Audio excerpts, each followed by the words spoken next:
শরীরের জন্য খারাপ। তো আমরা আজকের এখানে ইউথরা তরুণরা একই দাবি নিয়ে দাঁড়িয়েছি যে এই আমাদের যে শরীরের যে খারাপ হয়, যাতে আমরা এই তামাক নিয়ন্ত্রণের জন্য যে আইনগুলো আছে এই আইনটা যাতে দ্রুত পাশ করা হয়, এই পাশ করার দ্রুত দাবির জন্যই আমরা তরুণ সমাজে এখানে এসে এক হয়েছি। তামাক মন্ত্রণালয়ে কোনো স্মারকলিপি দিবেন কিনা? আমরা অলরেডি আমি প্রথমেই ধন্যবাদ জানাতে চাচ্ছি আমাদের প্রধান উপদেষ্টাকে। সে ই সিগারেট আমদানি অলরেডি বন্ধ করার যে আইনটা সেটা পাশ করে দিয়েছে।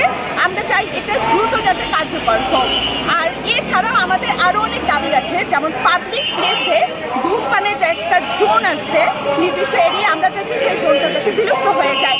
এছাড়াও হচ্ছে গিয়ে CSR, এই যে তামাক যে বিক্রি করে যে কোম্পানিগুলো আছে এরা খুব আলোকসজ্জা করে বিভিন্ন জায়গায় তারা বিভিন্ন টাকা অনুমোদন দিয়ে থাকে, গাছ লাগানো বা চিকিৎসা ক্ষেত্রে তারা বিভিন্ন গিফট দিয়ে থাকে।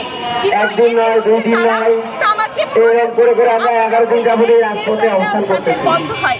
এছাড়া যাতে কিনে ফেলতে পারে আমাদের 11 দিন আর কয়দিন যায় যাক, আমরা এই রাজপথে আছি, রাজপথে থাকবো। আমাদের দাবি করে ঘরে ফিরবো ইনশাআল্লাহ। বন্ধুরা আমার, আজকে দেখতে দেখতে সেক্ষেত্রে আপনাদের বাড়ি থেকে বাড়ি ফেরা হয়েছি 22 দিন হলো। আমরা শান্তিপূর্ণভাবে আমরা ধারাবাহিকভাবে 2012 সাল থেকে এই আন্দোলন করে আসছে স্থায়ীকরণ করার জন্য। কিন্তু গ্রামীণ ব্যাংক কর্তৃপক্ষ বিভিন্ন অজুহাত, আজকে ভোট হয় নাই, কালকে চেয়ারম্যান নাই, কালকে নাই, কালকে সে নাই করতে করতে 36 বছর যাবত আমাদের সাথে তার বাহানা শুরু করে দিচ্ছে। আমাদেরকে দিনটা তাকে 24 ঘন্টা ডিউটি করতে হইতো। আপনাদের কাছে প্রশ্ন, 24 ঘন্টা বলতে কি বোঝেন? রাত এবং দিন 24 ঘন্টা, আমাদের কোনো ছুটি ছাড়া কিছুই ছিল না। এই আন্দোলন নিয়ে 2018 সালে আমরা একটা আন্দোলন করলাম 2018 সালে।